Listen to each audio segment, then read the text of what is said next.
Okay. Yes, we're back now, and we're going to be talking about your skin. Great skin is not simply a matter of DNA, you know. Even especially since we talked about DNA the other time. That machine. Medicine 101. No, Your that's daily 405. habits. Your daily habits, in fact, have a big impact on what you see in the mirror. Depending on which product reviews you read or which doctors you consult, there's a dizzying number of opinions on everything from how to moisturize to how you to protect yourself from UV rays. And there's another one I hear, how to detoxify. Yes. Detoxify? Yes. I heard that as well. No, why are you looking? Okay. You don't even know the person you're looking at. All right. Somehow I don't think it's detoxify for the skin. Anyway, we have a specialist. Exfoliate. Exfoliate. Now you're talking. Yes. We have a specialist in the house. Dr. Folakemi Cole Adeife, consultant dermatologist and venereologist at the Lagos State University Teaching Hospital, Ikeja. Thank you very much for coming this morning. Good morning. Thank you for inviting me. Morning. Was that the right word we used? Exfoliate? Exfoliate, yes. Good. That's correct. Good. But you didn't get it. You said detoxify. I'm the one that... Come on. I'm the one that... This is a gang up. This is a gang up. Now, tell us, what is the importance of good skin? Well, good skin is extremely essential. As you know, our skin is our cover. It's what everybody sees. You know, the skin is also the largest organ in the body. And it weighs, I mean, it's about 10 to 15% of your total body weight. So it's a very major part of you. It weighs that much? Oh, yes. Okay. And, of course, that's the first thing people see when they see you. Someone missed the weight. What does the skin weigh again? At least 10% of your body weight, sometimes more. Okay. So that's a very, very essential part of you. So the skin is extremely important because... That's the height of your body.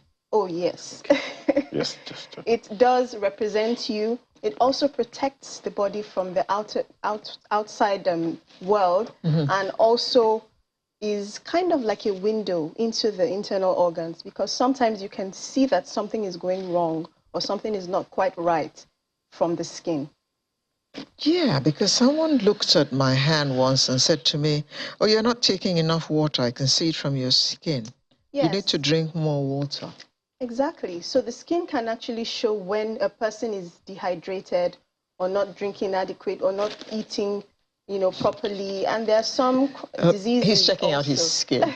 Am I drinking Can you please water? tell him if he's drinking enough water? Seems okay. Seems okay. Yes. How come that doesn't sound very exciting?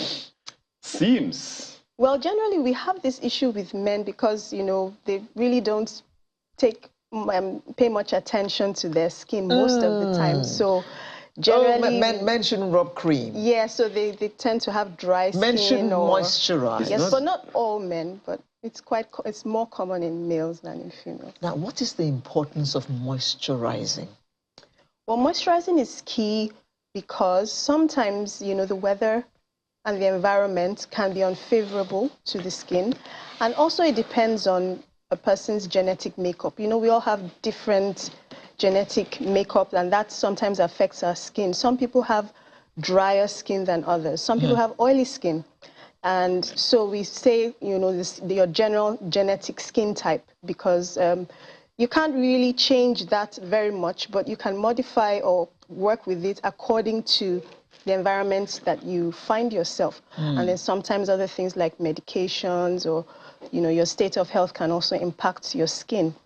So for moisturizing, it's very essential, especially for people with dry skin.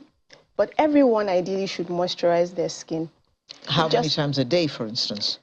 Well, it also depends on the weather, on the environment. You know that during the dry season or in the harmattan, you would need to moisturize more frequently than perhaps during the rainy season or during a humid, very humid time of the year. So that also is, there's no one rule or one answer to that. One size fits all. It depends on the person's skin type. Some people have extremely dry skin and need to moisturize at least twice a day. Some people can, get away with once a day. And some people, as we know, don't even moisturize at all. Now, perhaps that will lead us to another phase altogether. Right. Or maybe a next leg of the same conversation. When you talk about moisturizing, something is playing in someone's head, I need to get a moisturizer. And there are all kinds of moisturizers out there. Is there a guide to what a moisturizer or moisturizers that people use should have? Because there are all kinds, and people will rub all kinds of things because they've seen that, I don't know if it's different from toning, they call it now, or lightening, or all those things. Oh yes, that's a major problem in our environment. So yes, we do know that people do rub all kinds of things on their skin. Sometimes some of those things are harmful and not helpful. Basic skincare actually doesn't just start from moisturizing, it starts from the kind of cleanser or soap that you use on your skin. So we advocate that people use gentle cleansers. A lot of people feel the need to over clean their skin by using antiseptics and very harsh soaps, and that actually dries out the skin a lot more, takes off some of the normal, friendly, healthy bacteria that we have on our skin that help our skin to function properly. So that in itself is one of the first things that makes the skin extremely dry. So we in this environment, we feel that we need to remove all the germs on our skin by using antiseptic soaps or liquids. But that is not correct, and that is not really helpful for the skin. And then when you do use those harsh products, you then need to moisturize a lot more because the skin is excessively dry. Now I'm lost. So starting from the soaps... Wait first. Yes. So you say that we should moisturize? Yes. But we should clean our skin with gentle soaps and cleansers. Soaps. Yes. You say we have a problem with antiseptic. Yes, we tend to overuse antiseptics in our environment because we think it will help us to fight germs and keep us free from diseases. But the studies have actually shown that antiseptic soaps do not prevent people from, diseases any better than a regular gentle soap and water. And in addition, they also affect your normal flora, that's the healthy bacteria on the skin, and also have a negative impact on the environment. So in some countries, these antiseptic products are restricted or banned for household use because the new studies show that in the long run, they do more harm than good. So, and they can actually, contribute to drying out the skin. So you want to reduce that as part of good skincare. So dermatologists recommend gentle soaps and cleansers, not too much of antiseptics, except it is specifically prescribed for a short period or a controlled period of time, but not for regular daily use. I'm assuming that antiseptic and medicated soaps are the same. Yes, so anything that has a disinfectant or antiseptic property. We have lots of them in the country. Most people use them. But to protect the skin. Yes, but you don't need to because your skin has its own immune system. You put a disinfectant in your water, Yeah. and then you use antiseptic soap. Yeah, so it is too much. Overkill. It's an overkill. And it's not necessary, and it's also in the long run harmful to the skin. But this is what people do on a daily. In fact, they see commercials on television, or listen to them on radio, and they say that it has something endorsed by someone. Yeah. Yes, sometimes that happens, but the honest truth is that the science does not support that practice in most cases. Supports. Well, they support for certain things, like disinfectants are important in certain areas. For instance, in hospitals, where you need to keep the germ level very low, it's very important to use disinfectants. Surgeons, nurses must use that to clean their hands. but not for everyday household use. So when you say that people should use them for limited time, you said one, it has to be recommended. Yeah, so sometimes there could be a bacterial infection or some particular condition that may require you to use it for a period of time. And in that case, you can use it, but not, you know, indefinitely or as a regular, everyday. What's the consequence? So the consequence is you wipe out your normal healthy bacteria on your skin. That bacteria helps your skin function normally. And then it can, you know, leave room for the bad germs, the bad bacteria, or the pathogenic bacteria to come onto the skin and cause problems. And not just bacteria, fungi, viruses. So there are a lot of studies that show that that can happen. And then for some people, they're irritants. People have allergic reactions to them. It causes the immune system of the skin to get a bit confused and become hyperreactive. So some studies have also shown that it makes people to develop more allergies. You know, there's something we call the hygiene hypothesis and also the biodiversity hypothesis. These hypotheses have shown that too much of cleanliness can have a negative impact. So when we overdo it by taking out the normal, healthy They say we should be clean. These doctors, I tell you, they confuse us. The issue is that we go overboard in certain areas. Yes, it's just like drinking water. Water is essential for life, and it's great for the skin too. Everyone should drink at least 2 to 3 liters of water in our environment on a daily basis. But if you drink 5 liters of water, you're going to send yourself to the hospital because it's too much. So even too much of certain things, you know, can also have a negative effect. We should just give up on this, doctors. Remember that discussion about palm oil? Yes. At one time, oh no, it's high in cholesterol. You shouldn't. You should just take little quantities. And then they came along. The same doctors came along and said, oh, you can actually take tablespoons of oil, just like you're taking cod liver oil. Oh, it's fantastic. It's the best thing since sliced bread. They mentioned that? In some regards, sometimes it's when you do research that shows, and sometimes it also, there are some influences sometimes, you know, with these things that would make people want to say something that is favorable, whether economically or politically. But when you stick to the research without bias and without influence, you know, you can get, you know, the certain outcomes that have been proven. Okay, we'll come to cultural. You want to ask a question? Yes. I want to take you to somewhere that Nigerians will be very interested in. Right. Bleaching. Oh, yes. Yes, I think I am among the very few dark people left in this country. Because Everyone Nigerian woman is either bleaching or... No, they don't use that word anymore. That's outdated. Toning. They glow. use toning. No, now it's glow. They want to glow. Oh, they want to glow? Yes. Oh, okay. I want to glow. You see how behind times we are? They want to glow. Yes. So, how do they glow? Well, the last I checked, we don't have light bulbs in us, but that's you know what, and it's unfortunate that we no longer appreciate the African beauty as much as we should, our skin color. And there's there are many reasons for that and many factors. There are a lot of social and economic reasons that have been tied to skin lightening.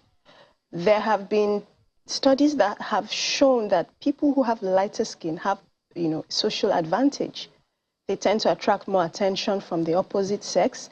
They tend to find it easier to get job opportunities in quite a number of sectors. Yes, for instance, there was a time that all the billboards in Lagos had light-skinned women on it, or light-skinned men. You couldn't find a dark skin. It's changed now, it's a lot better now. But there was a time that all the adverts on television, all the, you know, billboards, the advertisements had fair, light-skinned people. And there were a lot of people who aspired to be in that that industry. But couldn't because their skins were dark. Their skins were dark. Party Bulai was not light-skinned. Yes, and those kind of social factors drive the lightening craze. So everybody, you know, a lot of young people grow up believing that lighter skin was more attractive, was more advantageous. And so even mothers would encourage their daughters to lighten their skin. We have problems of mothers bleaching their children. I see them a lot. And we have to start counseling. Oh, yes, we have to counsel the mothers. Stop buying these creams. They say, oh, they just want their child was very fair when she was a baby, but when she grew up, she became dark. She wants to bring it back to her because she was in the womb. She wasn't exposed to the sun. My son was born looking like a little Chinese child, straight hair and all. Yeah. He's as dark as me now. Exactly. So as you come out into the environment, your genetic makeup takes over to protect you. The skin we have is because of our tropical environment where the sun, the UV intensity is extreme, it's intense. And this melanin is what protects us from developing skin damage from the UV rays of the sun and skin cancers.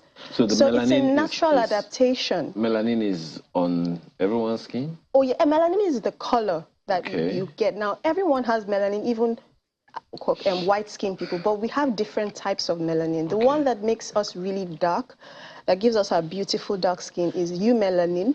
There's another type called pheomelanin. Now, the eumelanin is in very high concentrations in us dark-skinned people, and it's protective. So it acts like an umbrella.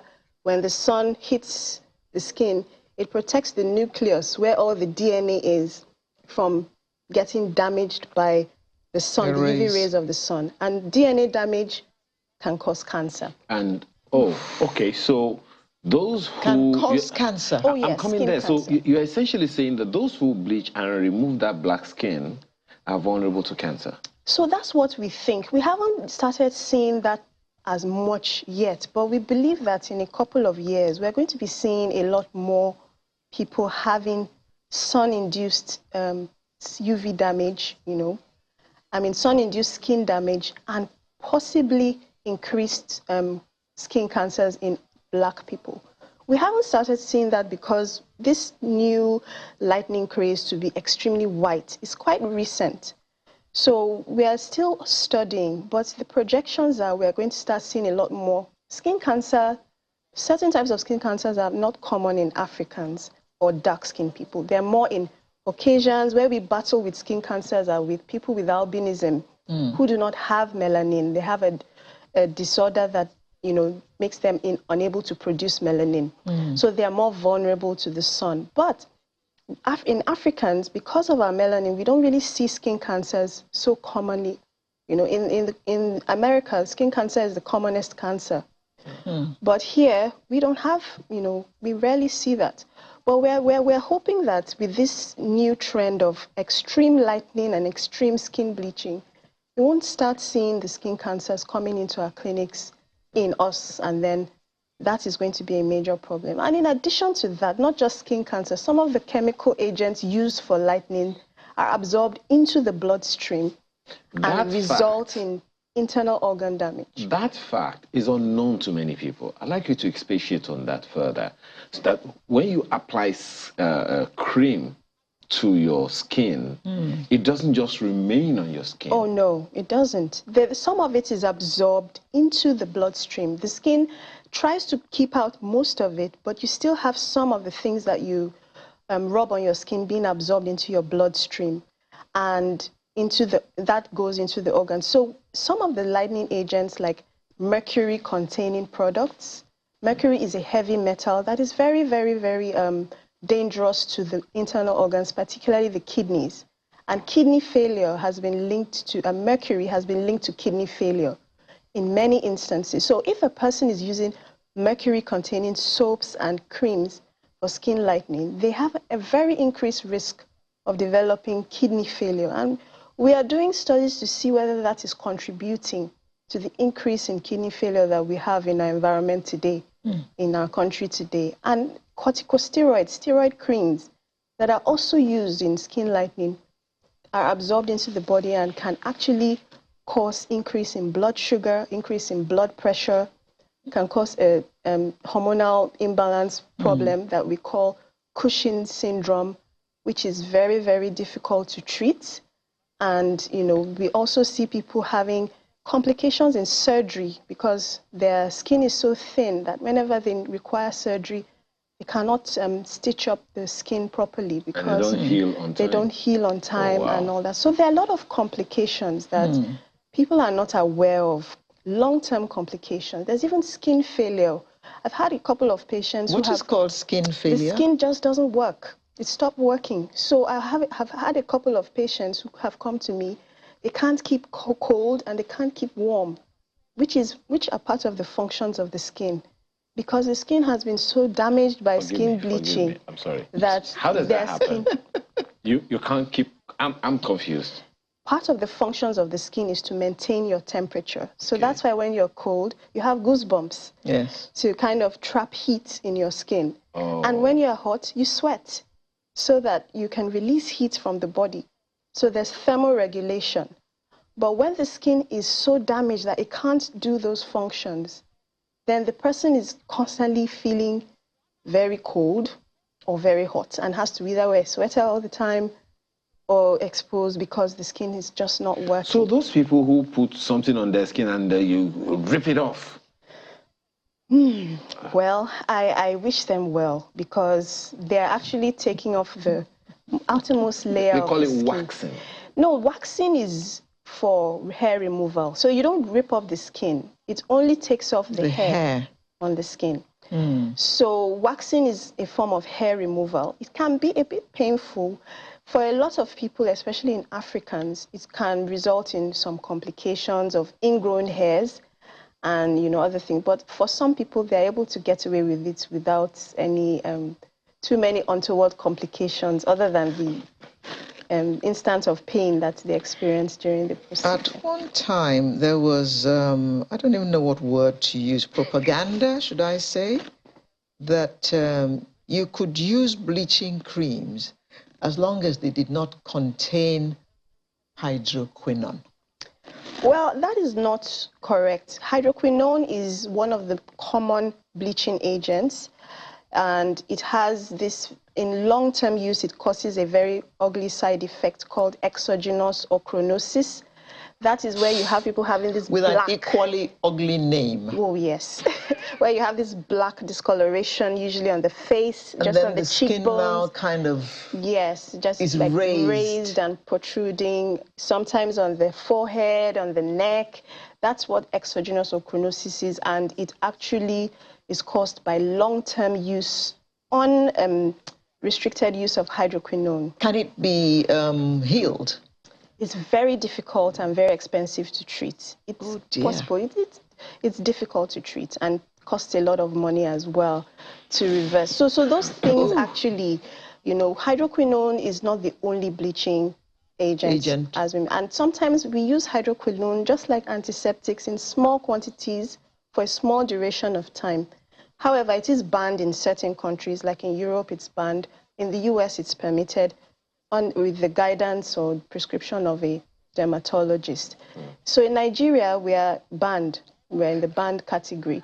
But it's still very, very common in creams. But it's not the only agent, you know, that can be used for skin lightening. So you cannot, it's not correct to say if it doesn't contain hydroquinone, then it's safe, because the corticosteroids I mentioned are being used, mercury-containing products are also being used, and a few other newer variants of hydroquinone are being used, which can also equally cause problems with the skin. So generally, we just advise people to just love their skin and take good care of it. Those who are using those things want to take good care of it. Yes, so tell us learn how to do it safely. Okay, so basic skincare, as I always say, is not rocket science. It actually starts from from within. What you eat. From what you eat, from what you drink. Those are very, very important steps to skincare. So it's not just about what you put on your skin. Eating a diet rich in fruits, vegetables, drinking adequate water, as we mentioned. Our diet is too carb-based, and it's not too healthy for the skin. So we need to learn to eat a little bit more of plant-based or, you know, fresh fruits. Farm to table, right? Yes. All over again.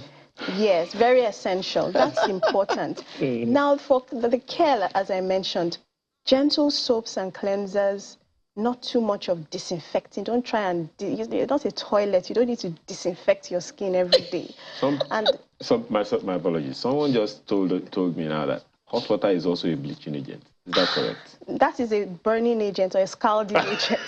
I'm not sure if it's a bleaching agent, but it can burn and scald off the top layer of your skin off. Yes, but it's not also very good. That's what I was going to say. Extremes of temperature for bathing are not ideal. Okay. So too hot, not good. Too cold, not good. Try to use lukewarm water as part of your bath routine. Well, someone is just telling me now that what does she do? If she uses shea butter, it turns her white or dark. Most people say it makes them dark. If you use cocoa butter, it turns you, I don't know. A gentle cream. There are lots of creams, and like we said, there's no one size fits all for everyone. Find what works for you. Gentle creams. There are a lot of creams that they do not contain lightening agents. They have moisturizers. You want a cream that has ceramides. You want a cream that has maybe vitamin E. These are good things that are good for the skin. So look out for those ones, but not anything that says toning, whitening, lightening, brightening. No. Try to avoid those ones because sometimes they contain agents that may cause problems later on. And the worst part is your skin will look nice initially until when the problems begin to set in, and then you start looking for how to solve them. And sometimes they go trying to use different lightening creams to solve the problem, but it just compounds it. So using those gentle products, then sun protection, as we mentioned. What makes us darker is the sun. We tan.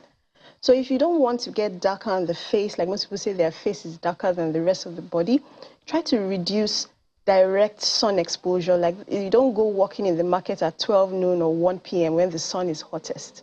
And then use a sunscreen cream. We always advise people to use sun protection cream on the exposed parts of the body to prevent or reduce tanning, darkening, and aging, photoaging from the skin. And also pollution is not really helpful for the skin. So things like fumes, firewood fumes, car fumes, generator fumes are bad for the skin. So as much as possible, the skin should not be directly exposed to such agents as much as we can. And if we are exposed, you can rinse them off. Is shea butter good for the skin? Shea butter is good for the skin. However, some people say it makes them dark, but it's very good. We recommend it a lot, particularly for people who have dry skin or people who have irritated skin. What about coconut oil? Coconut oil is good for the skin, but not good for the face because it can give pimples.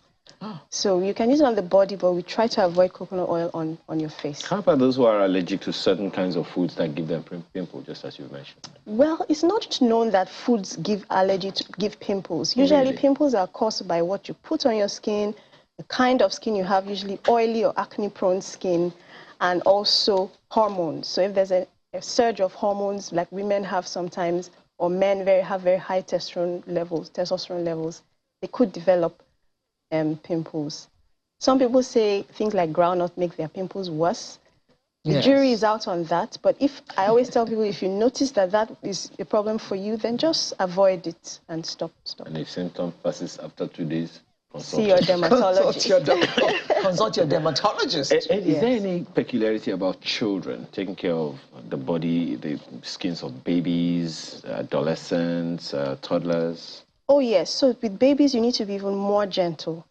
And unfortunately, like I said, in our environment, we're always disinfecting. And it's causing, it's an area of research for me. And it's showing that it's causing we're having a lot more children having allergic problems, immune problems. And we think it might be linked to that. So we always tell people, use clean water, use gentle soaps, use gentle creams, the bare minimum. Don't overdo it with babies, and you'll be fine. You don't need to use too many products with them. With adolescents, yes, they may need a bit more because that's when they start having pimples. You want to treat them early. You don't want to neglect them because of their self-esteem. But generally, once you get the adequate and correct treatment for the acne, you can manage it well without them having long-term complications that will affect their self-esteem in the future. They're definitely coming back some of the time because there are certain skin diseases that people go extra measures to take care of. Like you want to heal eczema, you get a knife and you begin to scrape. Please don't talk about it now. Please. Dr. Falakemi Kul Adeife, consultant dermatologist and venereologist at the Lagos State University Teaching Hospital, Ikeja. Thank you very much for coming. Thank you for having me. That was eye-opening, to say the least. Well, if you've been bleaching, you heard from the dermatologist, stop it. Or else. You may be... tending towards... You may just... We're back after now for the thank home you. stretch. Stay with us.